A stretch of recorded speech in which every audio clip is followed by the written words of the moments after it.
Superstar তুই এমনি হইছস না, আমরা দেহনে তুই সুপারস্টার হইছস। কারণ আমি একটা 12 বাতারি। হে মুটকি তুই আসবি না, তোর তো মানুষে বালাস হয়ে দেয় না। হেই, আমার ভোট কি করবি না পকেট নেই বাচ্চা, আমি একজন রেমিটেন্স যোদ্ধা। তোরা তখন জেলোনিয়া ডিম তারাফি দিব, তখন বুঝবি কেমন লাগে। ইরু আলমের দিন শেষ, সফল নারী উদ্যোক্তার বাংলাদেশ। প্রিয় দর্শক মন্ডলী, যে দেশে পুরুষরা এই দেশকে এগিয়ে নিয়ে যেতে পারছে না, সে দেশে কয়েকজন নারী ওই দেশকে এগিয়ে নিয়ে যাচ্ছে। সেটা কি আমাদের গর্বের বিষয় নয়? প্রিয় দর্শক মন্ডলী, আমি আপনাদেরকে আজকে দেখাবো সেই কয়েকজন নারী উদ্যোক্তাদেরকে। চলুন প্রথমে যাই সুপারস্টার নাদিয়ার কাছে। নাদিয়া আপু, আপনি কিভাবে এই সুপারস্টার জগতে সফল হয়েছেন? আমি সবসময় বলি আমার লাইনে আসো, আমার লাইনে আসো, আমার লাইনে ক্যারিয়ার আছে, টাকার টাকা। আমি মুটকি হয়ে ওয়ার্ল্ড রেকর্ডে 8 নম্বরে আছি। প্রিয় দর্শক, এখন শুনবো মাদক ব্যবসায়ীর বউ আনিয়া আমিরের কাছ থেকে।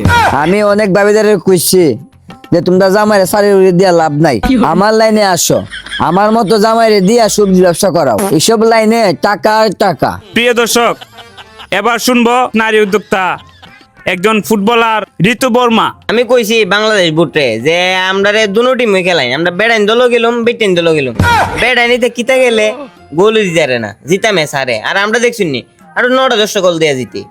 আমরা নারী ফুটবল তো লাগাই আছি। প্রিয় দর্শক, এবার শুনবো নারী উদ্যোক্তা ইমো ফিন্যান্সিং বা ইমো ব্যবসায়ী অ্যাঞ্জেল মুনমুনের কাছ থেকে। আমি বাবিয়ারে অনেকবার বুঝাইছি বাইরে যাওয়ার কোন দরকার নাই, দেশেই তো টাকা আর টাকা। ঘরে বসে ইমো ব্যবসা করলে মাসে লক্ষ লক্ষ টাকা কামান যায়। ভাবতেছেন আমি জেলে গেলে আমার ক্যারিয়ার শেষ? আরে আমি জেলে গেলে ও নতুন সার্ভারে ইমো ব্যবসা শুরু করুম, কারণ আমি একটা 12 বাতারি। হে মুটকি তুই আসবি না, তোর তো মানুষে বালাস হয়ে দেয় না। হেই, আমার ভোট কি করবি না পকেট নেই বাচ্চা, আমি একজন রেমিটেন্স যোদ্ধা। টেনকিন 8 নম্বরে আছে, তোর বসে গেলে তোর 7 মতো লাগিয়ে দেবো গা। এ মুক্তি, তুই তাইরে জন্ম লিয়ে কথা কইছিস রে? তোরা তখন জেলোনিয়া ডিম তারাফি দিব, তখন বুঝবি কেমন লাগে। হে মুটকি অন ক দিয়ে হন। আরে মাওনে মাস নেওয়ার ক্ষমতা আছে, আর এই ডিম তেরাপি তো শুধু আমার বিলাসিতা। জেলে গেলে তোরা কি হবে তোরা চিন্তা কর। তোরা গো বোন, তোরা জেলের চিন্তা কর, আমার জেলের চিন্তা কর না। আমি খেলা লই আছি, খেলা লই এটা হুম। আমার একটা মাঠ দিলি আর বুঝতে লাগতো না। আরে আমার জামাই তো মাদক ব্যবসায়ী, তার তো অনেক টাকা। আমি চিন্তা করি অ্যাঞ্জেল মুনমুন লইয়া। আমার হলে তুই অত চিন্তা করার দরকার নাই। আমি তো আগেই কইছি যে আমার এই ব্যবসা জেল গিয়া চলবো, বাকি ইতিহাস আমি আর কইতাম না, আমার লজ্জা করে। তাই শোনো বাসি না, সব থাকলে কেন আমি 8 নম্বরে থাকতাম। সুপারস্টার তুই এমনি হইছস না, আমরা দেহনে তুই সুপারস্টার হইছস। পরিচয় করলে আমার মতন করতে গো, যাতে মানুষে সার্চ করে বাই করে। ওই আউল ফাউল গুগলও গিয়া না।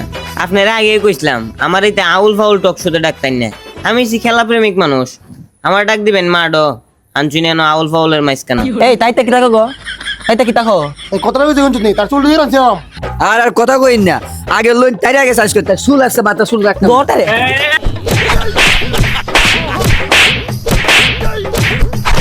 প্রিয় দর্শক, আজকে টকশো এই পর্যন্তই, দেখা হবে আগামী পর্বে।